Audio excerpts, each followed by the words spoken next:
Good afternoon. It's great to be in El Dorado today, and I want to recognize Speaker Matthew Shepard to give a moment of welcome and comment, and I'll come to the podium. Thank you, Governor. I really appreciate you coming to El Dorado today. Obviously, this has been a difficult time across our state, and I know that through your leadership, we're working to turn the corner. I had invited the governor to come to El Dorado, particularly in light of last week's announcement of Murphy Oil relocating to Houston. And while that was a significant announcement, and obviously it's bad news for El Dorado, I also thought it was important to remind people here in El Dorado, across the state and across the region, the El Dorado is still here. We still have a lot of good things going on, and one of those is Murphy USA, which is right here, headquartered in El Dorado with 600 plus employees and growing. And so this is a time for El Dorado. I know that we will bounce back. Of course, the El Dorado Promise will continue to be funded, but I just thought it would be the right time for the governor to come here today to provide his updates. I know this is something that people across the state have really come to be part of their schedule. I know my grandmother in Camden, 93 years old, she watches the governor every day and takes notes on what the governor's saying. And I appreciate his leadership. And with that, Governor, I invite you to come forward. Thank you, Mr. Speaker, and welcome to El Dorado to everyone who is watching remotely. I am delighted to be here with Secretary Nate Smith, as well as Secretary Mike Preston with our Department of Commerce. Before coming in here for this daily update, I met with a number of El Dorado leaders and officials, including the CEO of Murphy USA, including the hospital administrator. I see our good mayor that's here. Thank you for participating. Our judge. We've got our Senator Trent Gardner, Representative Sonia Barker, and on that we were able to meet with about the issues that face us in South Arkansas. And before, as I've commented before, whenever this pandemic hit us, it hit us immediately with a health crisis. And shortly thereafter was the economic crisis. And really for the last 45 days, we've been having to deal with both. The health crisis and the economic crisis that has hit our nation. And let me talk about that just for a moment first. And I think what you'll see is that Arkansas is in a good position, if not in one of the best positions of the states, in terms of doing a quick turnaround on our economy. And yes, we took a hit, but it wasn't a nosedive as we've seen some other places.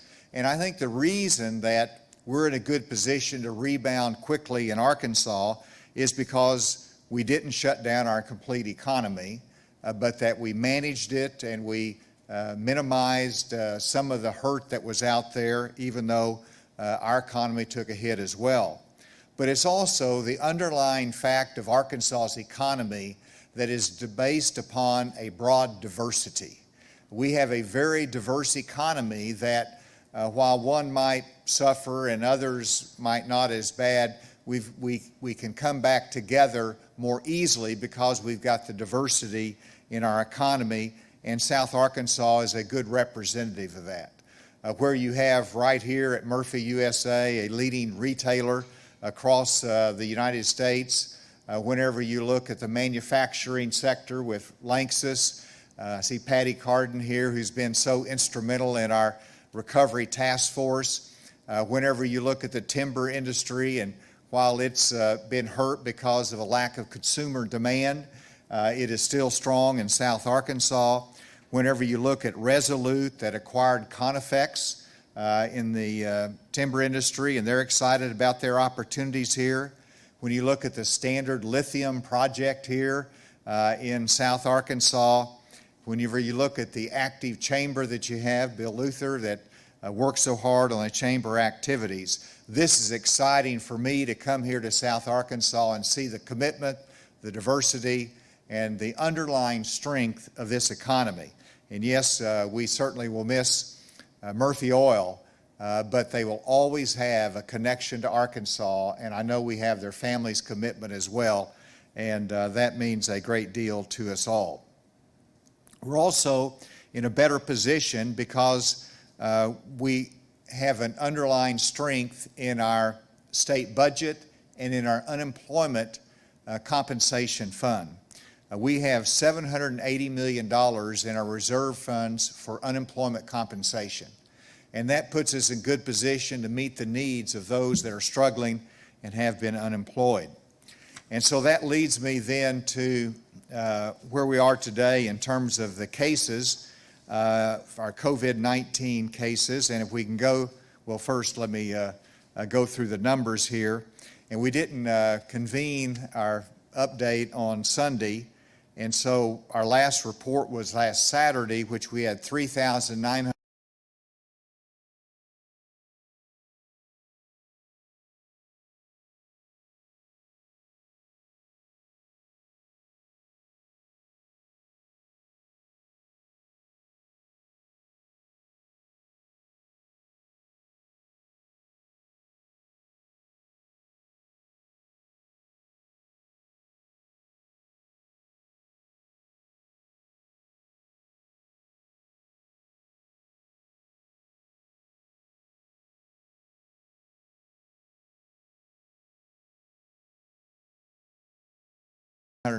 cases. Our testing, we did over 1,500 tests on Saturday, and on Sunday, obviously a down day, 1,200 tests.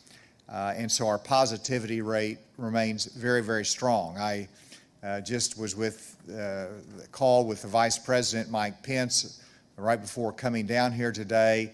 He called on me to give a little briefing on where we are in Arkansas, and I told him of our testing goal to do 60,000 tests in the month of May, and I assured him that we're going to get there.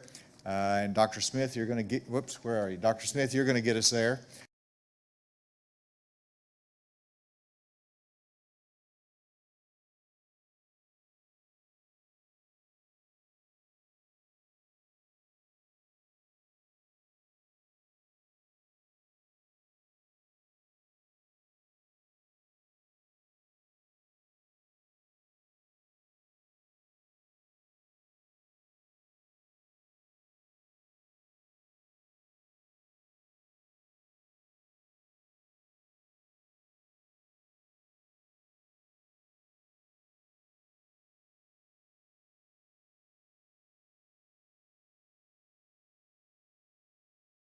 And so that's a challenge, some encouragement there, as well as some things that we can work on.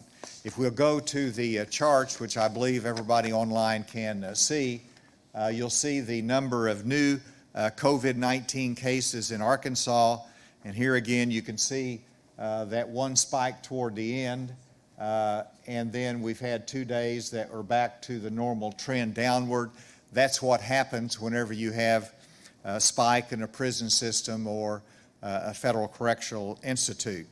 If you go to the next slide, you'll see the 7-day rolling average of new COVID cases. And here, this is what we look at very closely whenever you see the peak, and then you see the downward trend, and then you see an uptick, and now you see us back on the right path again. And that's going to happen from time to time. We've reached the peak. We don't want to go back there. We're on a downward trend, and there'll be a spike every once in a while, but we're going again in the right direction. The next slide is the number of hospitalized COVID patients, and again you see that continually on the downward spiral, which is where we want it to be.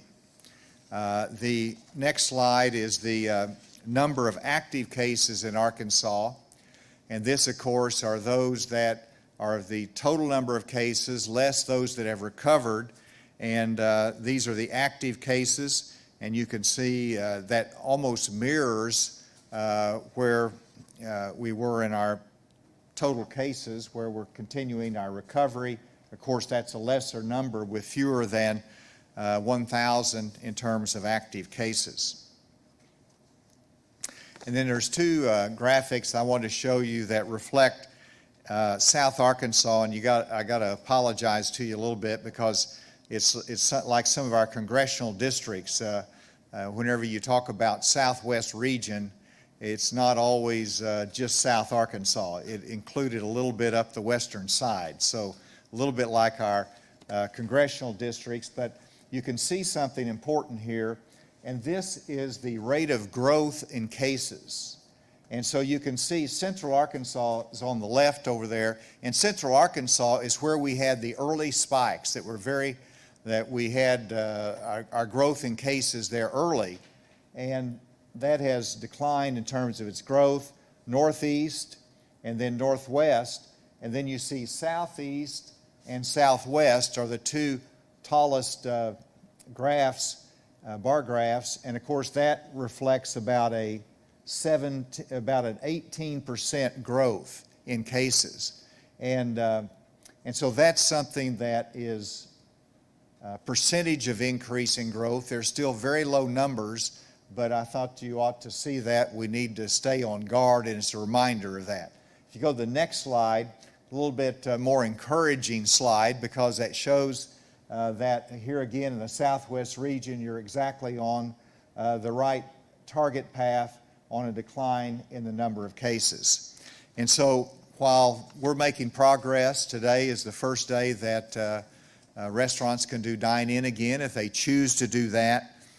We also are reminded that we have to socially distance, wear our mask, and I got a few reports this weekend that I was a little distressed at, that there was not the social distancing that we all need to stay healthy and to make sure that we stop the spread of COVID-19.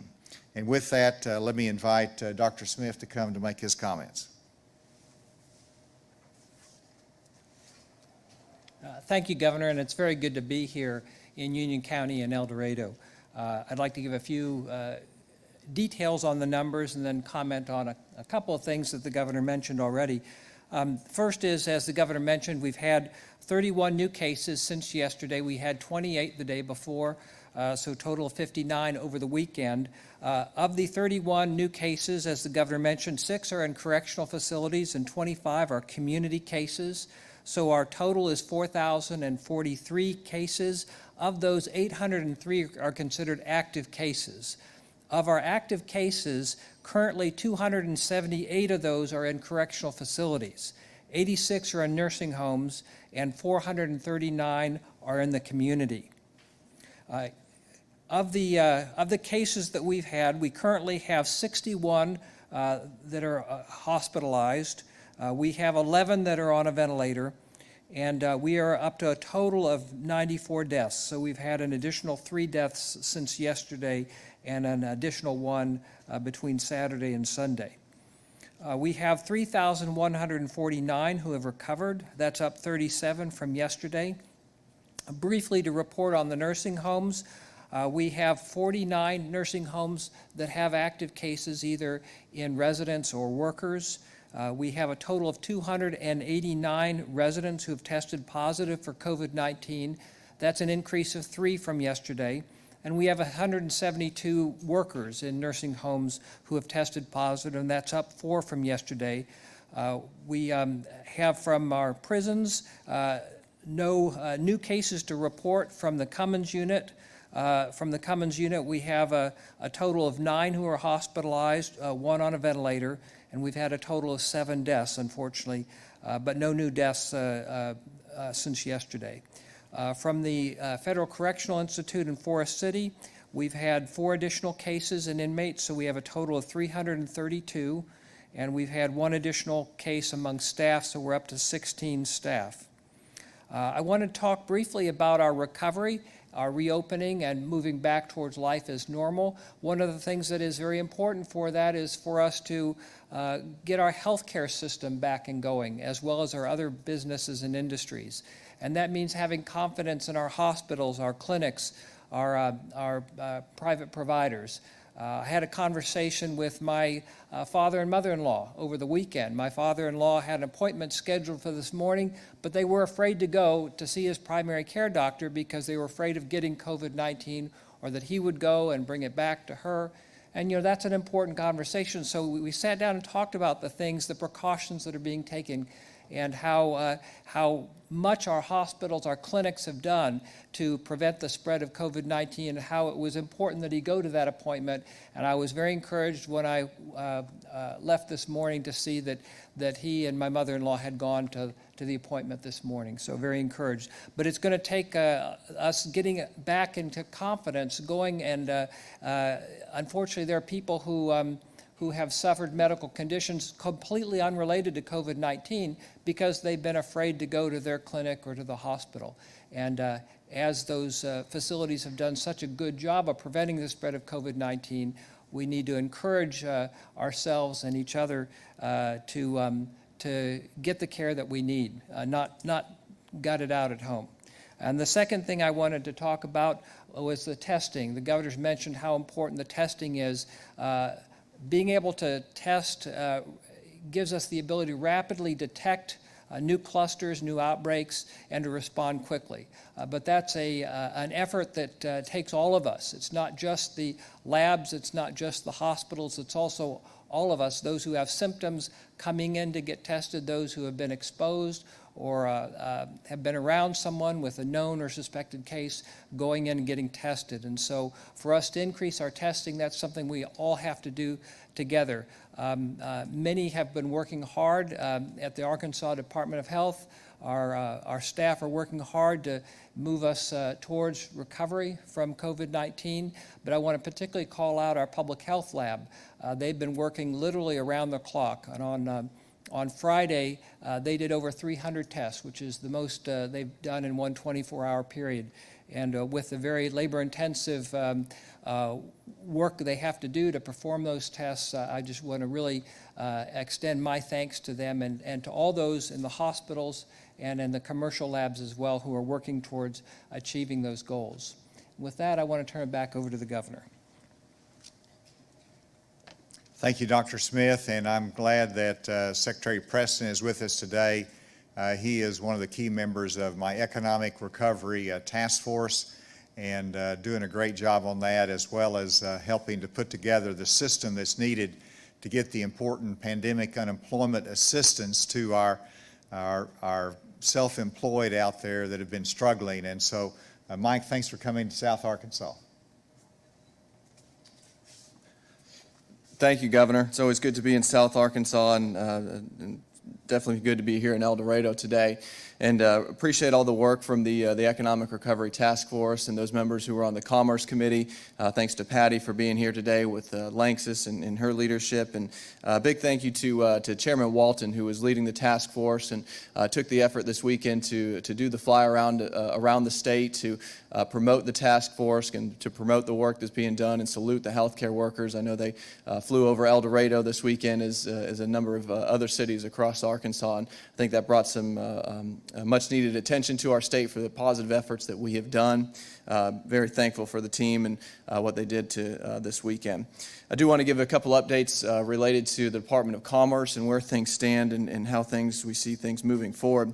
As it relates to the unemployment insurance, this week we'll issue over 100,000 unemployment insurance checks across Arkansas. Additionally, our pandemic emergency unemployment compensation system is now up and running.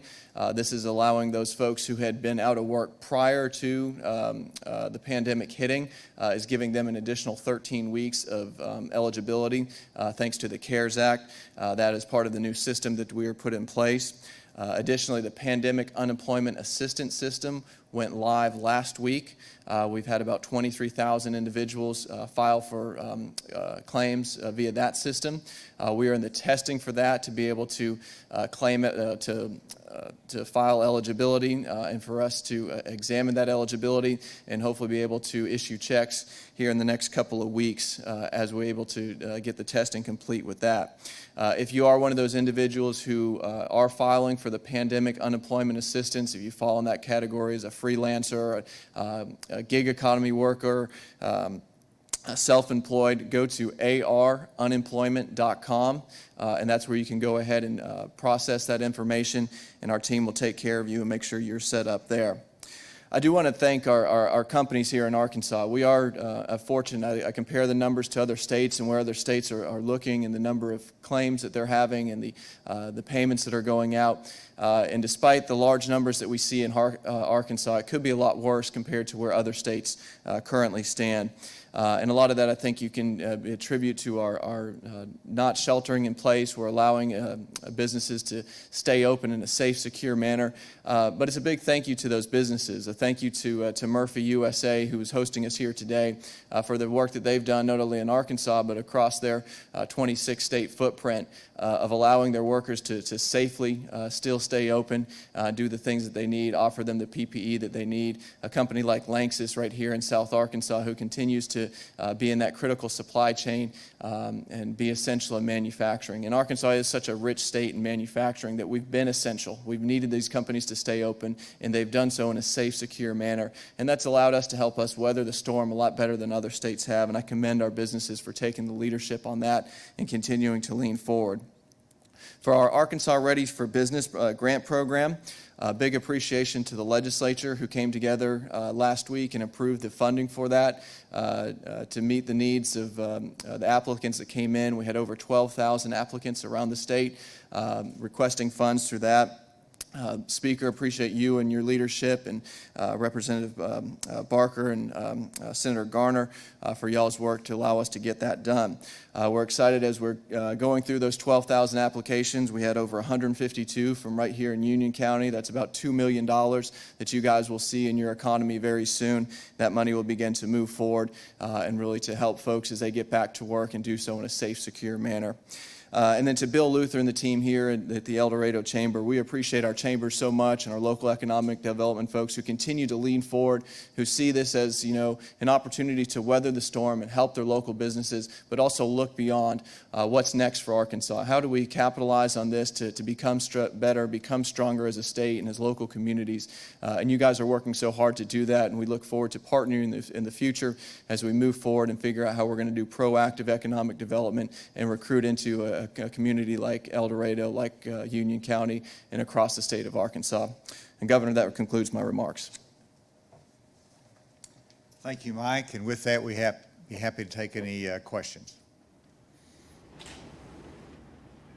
Governor, I think you were cutting out a little earlier when going over the updated numbers. Would you mind just doing that again so we can make sure we have those right? Sure. How long did I cut out, Katie? I think it was just for a few All right, seconds. so let's put up the first slide there. So the number of new cases, we had Saturday, just taking you back there, 3,984 cases. We had Sunday 28 new cases, and then today are 31 new cases. So that brings us to 4,043 cases as of today, with 61 hospitalizations and 94 deaths. Governor, this is Andrew with AP. Yes. Wanted to see where things stand right now with discussions with Temple Live, that concert venue in Fort Smith, about their show on Friday. And also, you talked about being distressed by some of the lack of social distancing that you were seeing. Wanted to see if you elaborate on that in terms of what were the examples you saw, and does this give you any regrets about rolling back some of the restrictions here? In terms of the concert that is scheduled for May 15th in Fort Smith, that violates our directives because we authorized those to be open on May 18th, and so that has not been approved. We've looked at their plan, and their plan was insufficient as well. So that concert does not have our approval, being 3 days before the authorized date, as well as a few other problems. In terms of the remarks on what I saw over the weekend on social distancing, no, it doesn't give me any pause at all, because what you're seeing are in some instances what would have stayed open even if you had had a shelter-in-place environment. So if you go to our box stores, if you go to the Lowe's, some of the home stores, they stayed open all through as an essential industry. And so I don't want to single out any particular one, but this is a matter of me raising it because I try to set a good example in social distancing and wearing a mask when you cannot social distance. We've called upon our industries to do best practices, and so I just want to urge them. And I just had a great conversation with Murphy USA as to all the steps that they've taken to protect their employees, to stay in business, and to protect their patrons. And that's what's important. And, 90% of our businesses are doing it, and they set the example for the customers many times. So I want our industry leaders and our employers and our shop owners to first set the example, and I think that you'll see when they take it seriously that others will take it seriously as well. And we want to stay open, and the way you stay open and not have a resurgence is to be disciplined in our behaviors. And that's what we need to continue to work on. We like the direction we're going, but it's just a reminder, Andrew, that we need to pay attention to that social distancing requirement. Is there another question remotely? Yeah, Governor, this Hi, is Jay with Governor. KR. Yep. All right, the gentleman first go and then the ahead. lady. The gentleman first and then lady. Hey, Governor, Jay with KRK. Kind of piggybacking off Andrew's question there, we've had some concerns from restaurant owners about just the fact that they're being limited on their capacity, but it doesn't seem like retail hasn't been limited in any way, shape, or form. And obviously, with some of the scenes that you saw over the weekend with the lack of social distancing and all that, they kind of seem like it's not very fair to them, and especially some of those smaller restaurants. I kind of wanted to, what do you think about, some of that sentiment? Well, you get it every which way. I mean, some restaurants don't like the idea that we opened at all, and they say we're not going to reopen until we can, fully open, or until it's a safe, what they consider a safer environment. So you have that side of the equation. You have others that don't want to be limited to 1/3 because they want to immediately be able to go to 50%. It's a business decision for them. So you've got a lot of different opinions out there. We simply have to make the best judgment as to what is the right health standard for us in Arkansas. We made that judgment at 1/3 occupancy. I would remind people that Texas opened up to 20% occupancy in the restaurants. And so every state goes at what they see as appropriate for their businesses. And so I think we hit it right, but we want to obviously move to greater occupancy, but we want to do it in a safe way, and that depends upon the success of it. In terms of contrast with retail establishments, if the retailer is operating in the right way, then you don't have that necessarily the person-to-person contacts. You don't have the personal delivery of food. And so you can make some of those comparisons, but I think for the reason that the retail shops were not closed to begin with, it was the face-to-face ones such as food service. It was also hair salons and those that had that personal connection that had the restrictions placed that we're now gradually lifting. Dr. Smith? Thank you, Governor. It's important to avoid overcrowding no matter where it is, whether it's a retail or restaurant or a barber or beauty salon. But it's particularly a concern in places like a restaurant where you have people in a prolonged close contact breathing the same air as each other. And that's why we've been very cautious with the restaurants, with the barber and beauty shops.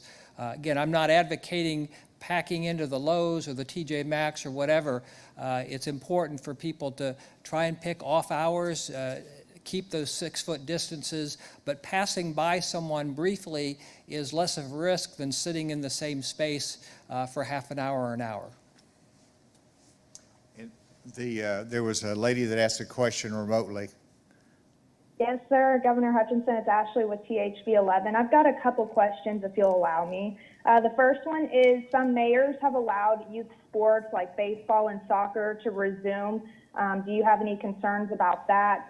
And we got a viewer question about Arkansas Human Development Centers, if there are any confirmed cases there, if they're being considered a part of the nursing home or long-term care facility cases. I'm going to have to let Dr. Smith comment on the last one in terms of the Human Development Center as to how those are categorized. In terms of baseball and soccer, as I've indicated, these are team sports that are going to be considered late May for an announcement so that we can give appropriate guidance for June and July timeframe. So, there are individual practice opportunities if you maintain the social distancing and comply with the guidelines, but there has not been approved yet for team sports. Dr. Smith? There are a number of settings that we consider congregate settings, including the Human Development Centers, and we watch those carefully. We work with their staff. If there's a case, then we immediately go in with testing, separating out those who are positive from those who are negative.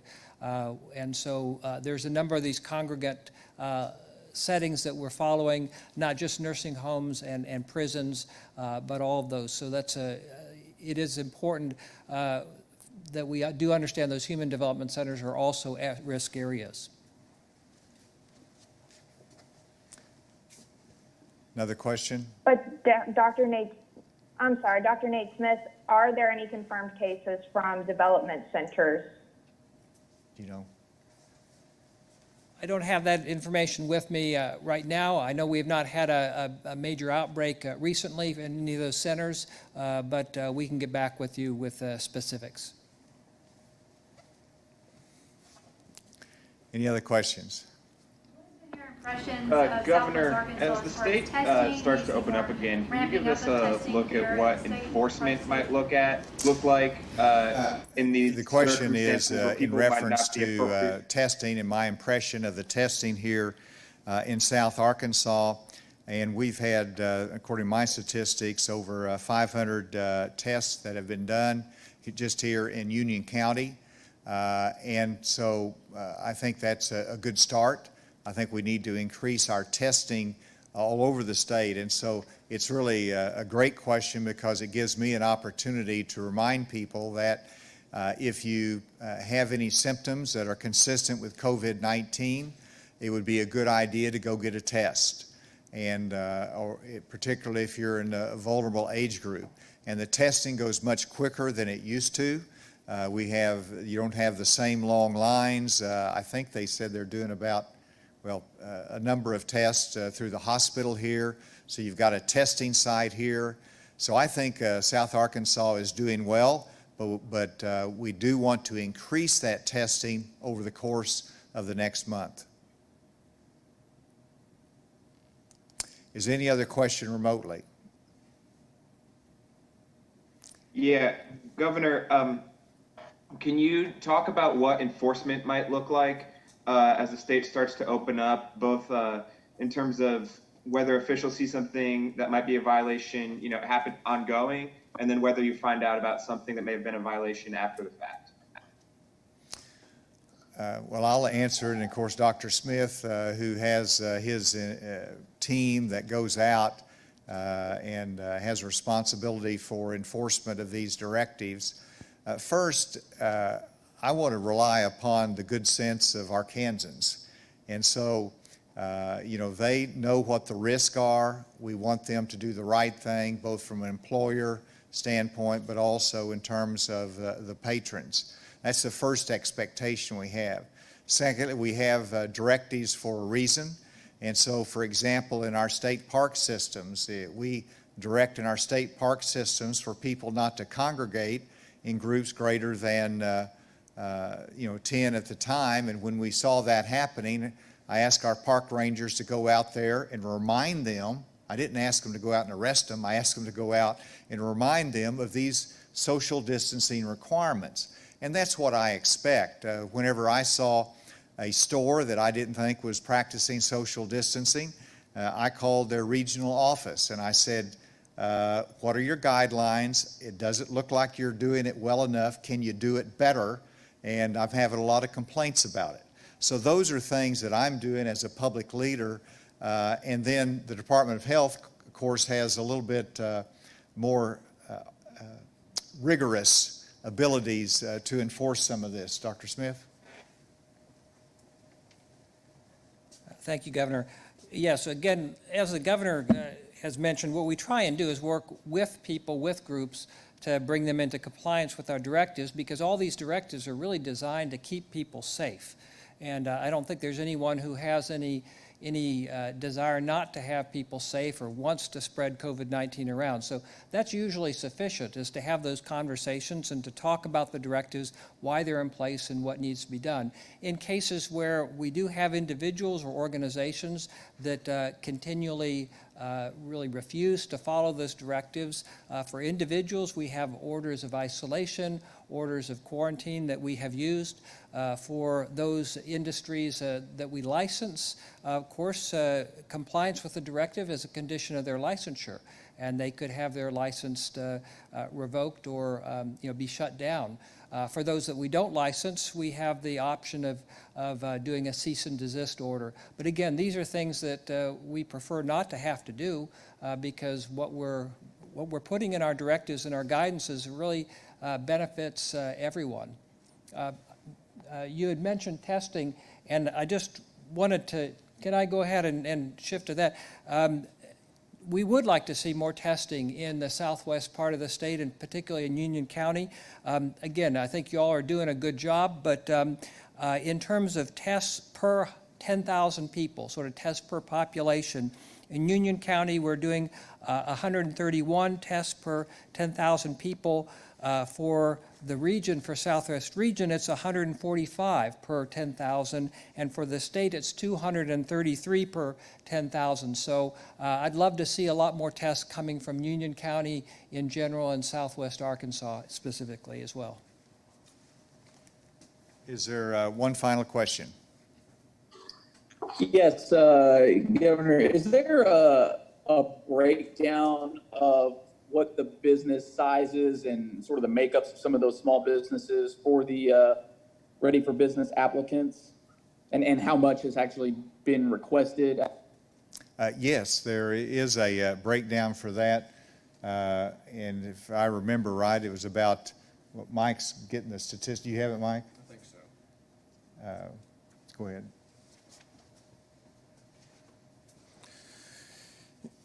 Yeah, so it was, I think, 12,300 applications, a total of 147.7 million. Of that, about, let's see, 94% were businesses of the size of employees 50 or fewer, and that accounted for about 94%, and then 46% of that was businesses owned by women and minority-owned businesses. With that, thank you today, and it's great to be in South Arkansas. It's good to be in El Dorado, Union County, and we'll look forward to the next occasion as well. Thank you very much. Thanks, Eddie.